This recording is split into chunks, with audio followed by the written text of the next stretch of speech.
Hello everyone, welcome to learning science. आज हम जो है डिस्पर्शन रिलेशन का केस नंबर 3 लिखेंगे। तो केस नंबर 3 क्या है? At frequency omega is equal to 2√β divided by m। जब फ्रीक्वेंसी 2√β डिवाइडेड बाय m के बराबर होता है तब क्या होता है आज हम देखेंगे। तो सबसे पहले हमें डिस्पर्शन रिलेशन के बारे में पता होना चाहिए। उसके बारे में मैंने पहले वीडियो बनाया है, आप उसे चेक कर सकते हो। डिस्पर्शन रिलेशन के मुताबिक जो ओमेगा है वो बराबर है 2√β divided by m sine of Ka/2। अब यहाँ पर ओमेगा जो है वो 2√β डिवाइडेड बाय m के बराबर है। तो इसका मतलब हुआ कि जो साइन ऑफ Ka/2 है वो 1 के बराबर होगा।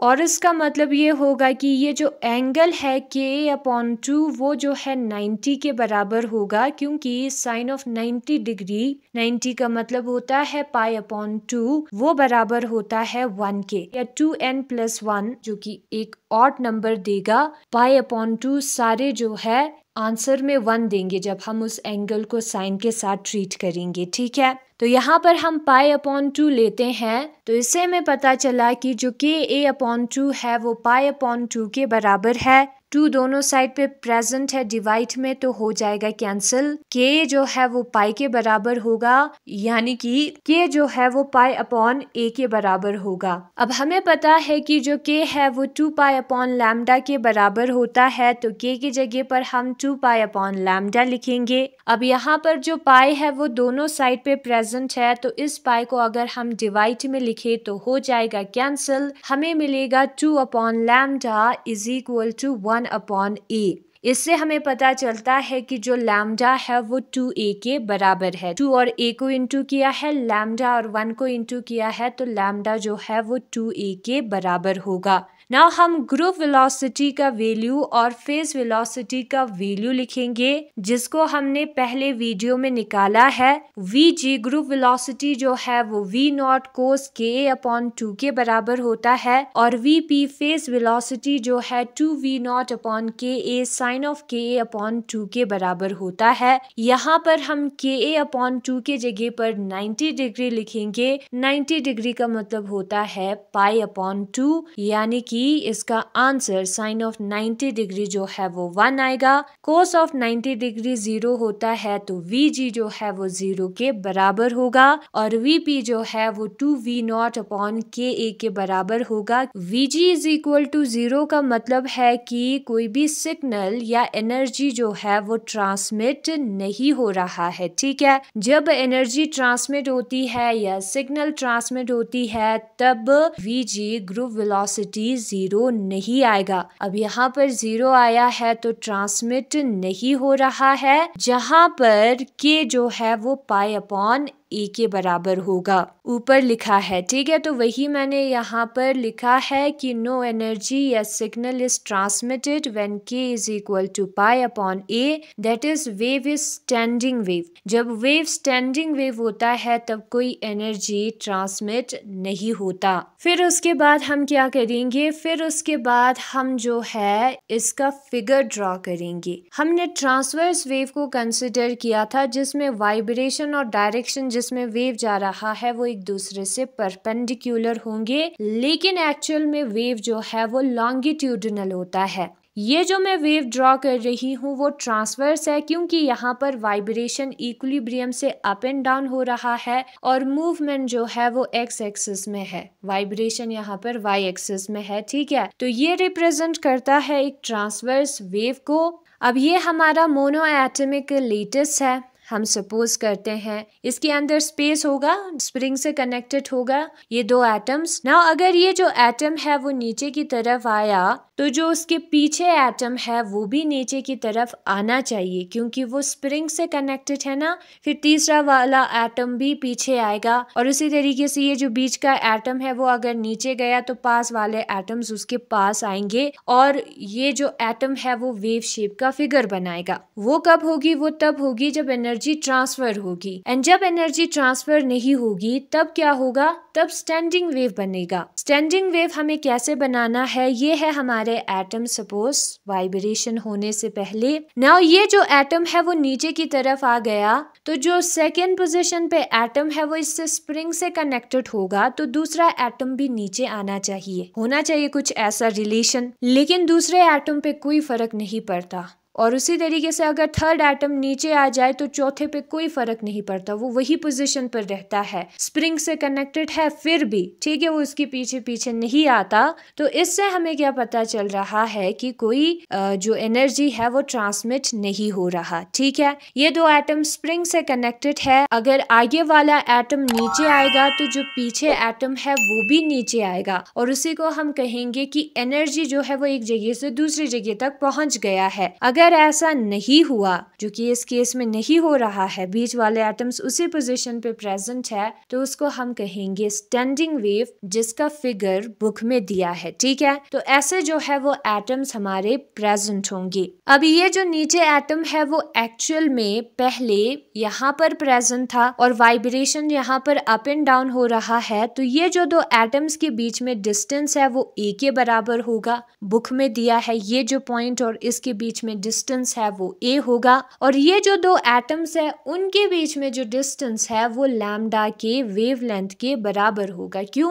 क्योंकि ये एक वेव का अगर क्रस्ट है तो ये दूसरे वेव का क्रस्ट है, उसके बीच में डिस्टेंस लैम्डा होता है। उसी कंसेप्ट को हमने ध्यान में रखा है। ठीक है, दिस सिचुएशन, और ये जो सिचुएशन है वो ब्रैग्स लॉ से सेम है। कैसे? ब्रैग्स लॉ के मुताबिक 2d साइन थीटा जो है वो n लैम्डा के बराबर होता है। इस पर भी वीडियो मैंने पहले बनाया है। अब यहाँ पर अगर नॉर्मल इंसिडेंस हो, नॉर्मल इंसिडेंस का मतलब है कि जो हमारा एंगल थीटा है वो 90 के बराबर है, और यहाँ पर अगर फर्स्ट ऑर्डर रिफ्लेक्शन हो रहा हो, इसका मतलब है कि जो हमारा n है वो 1 के बराबर है, तो हमें क्या मिलेगा, 2d sine of 90 degree is equal to lambda. n की जगह पर 1 पुट किया है, 1 इंटू लैम्डा, लैम्डा होगा। साइन 90 डिग्री 1 होता है तो 2d जो है वो लैम्डा के बराबर होगा, और d जो है यहाँ पर इंटर एटमिक स्पेसिंग है,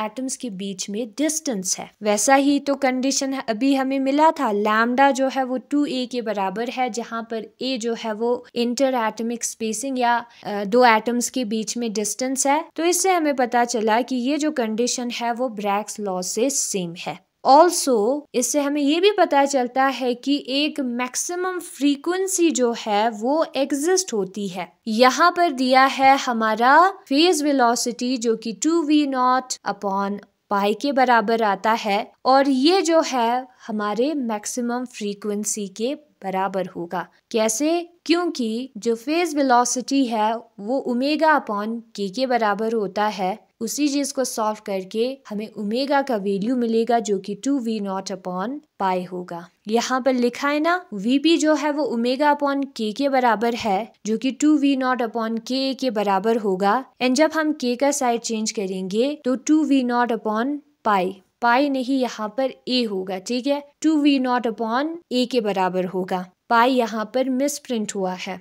ओके, a है, नीचे a लिखा है ना, तो यहाँ पर 2v0 अपॉन a आएगा। तो यहाँ पर बुक में भी वही दिया है, at frequency omega is equal to 2 under root of beta divided by m। जब frequency omega under root of beta divided by m के बराबर है, 2 under root of beta divided by m के बराबर है, तो उस केस में क्या होगा, साइन ऑफ k अपॉन 2 जो है वो 1 के बराबर होगा, तभी ओमेगा जो है इस टर्म के बराबर आएगा इस इक्वेशन में। ठीक है, तो साइन ऑफ k अपॉन 2 जो है वो 1 के बराबर होगा। साइन ऑफ k अपॉन 2 1 है, इसका मतलब है कि जो k अपॉन 2 है वो पाई अपॉन 2 के बराबर होगा। साइन 90 डिग्री 1 होता है, तो ये जो एंगल है हमारा k अपॉन 2 वो 90 के पाई अपॉन 2 के बराबर होगा। अब यहाँ पर 2 जो है वो कैंसिल होता है, तो के हमारे पाई के बराबर होगी, और k जो है वो हमारा बराबर होगा पाई अपॉन a के, और लैम्डा जो है वो 2a के बराबर होगा।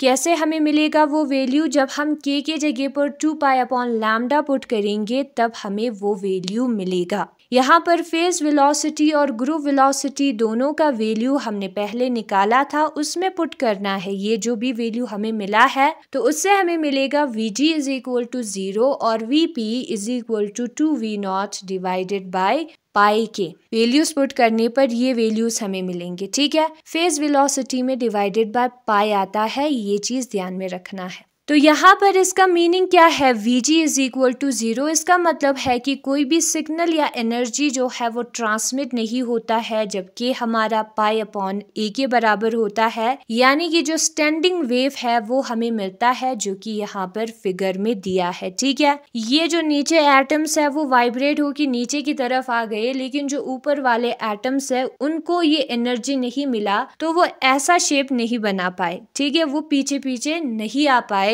स्प्रिंग से कनेक्टेड है और एनर्जी ट्रांसफर हो रही है, तो ये जो ऊपर एटम्स है वो भी नीचे आने चाहिए, थोड़े से स्प्रिंग का रिएक्शन वहां पर होना चाहिए, वो नहीं हुआ है, ठीक है। तो यहाँ पर फिगर दिखाया है तो वही यहाँ पर लिखा है, और यही सिचुएशन जो है जो ब्रैग्स रिफ्लेक्शन होता है एक्सरे डिफ्रैक्शन में उससे सेम है। जो ब्रैग्स कंडीशन है उसके मुताबिक जो n लैम्डा है वो 2d साइन थीटा के बराबर होगा, यानी कि जो लैम्डा है वो 2d के बराबर होगा नॉर्मल इंसिडेंस के लिए और फर्स्ट ऑर्डर रिफ्लेक्शन के लिए। फर्स्ट ऑर्डर रिफ्लेक्शन मतलब n1 होगा, नॉर्मल इंसिडेंस मतलब साइन 90 डिग्री होगा। अब ये जो इक्वेशन है 3.23 वो ब्रैग्स कंडीशन से सेम है, ये वाला equation. Lambda is equal to 2d और lambda is equal to 2a जो है वो सेम है। फिर उसके बाद यहाँ पर लिखा है it follows from the above discussion that there exist a maximum frequency, एक मैक्सिमम फ्रीक्वेंसी भी है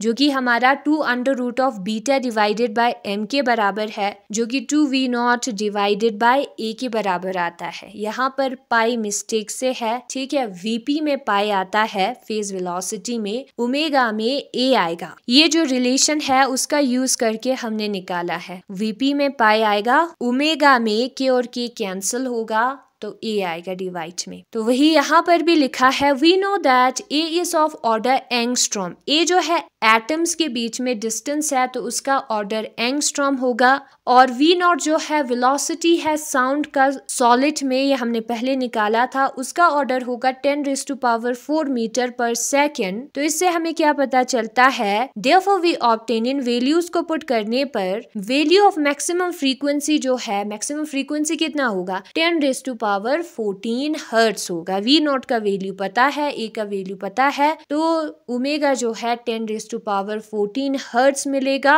और ये जो फ्रीक्वेंसी है वो इंफ्रारेड रीजन में लाई करती है। तो वही लिखा है यहाँ पर, तो ये जो पार्ट है वो मैंने स्किप कर दिया। यहाँ पर लिखा है हेंस इट इज कंक्लूडेड, तो इससे हमें ये पता चलता है कि जो लेटेस्ट है वो लो पास फिल्टर के तरह बिहेव करता है। लो पास फिल्टर मतलब कि सिर्फ लो फ्रीक्वेंसी वाले सिग्नल्स को जाने देता है, वैसे फिल्टर की तरह वो काम करता है, which allows to pass frequencies ranging from 0 to 2V0 upon a। Frequency 0 से लेकर 2V0 अपॉन a को वो जाने देता है, उससे ज्यादा फ्रीक्वेंसी वाले वेव्स को, सिग्नल्स को वो जाने नहीं देता, ठीक है। However, it must be noted that there is no such frequency limit in case of continuous string। लेकिन ये चीज आपको ध्यान में रखना है कि ऐसा कोई फ्रीक्वेंसी लिमिट नहीं है कंटिन्यूअस स्ट्रिंग के केस में। जब हम स्ट्रिंग को, धागे को कंसिडर करते हैं उस केस में फ्रीक्वेंसी पर कोई लिमिट नहीं होगा, यहाँ पर पाई नहीं a होगा, ठीक है। तो यही था आज का हमारा कंडीशन, और फिगर को भी हमने डिस्कस किया।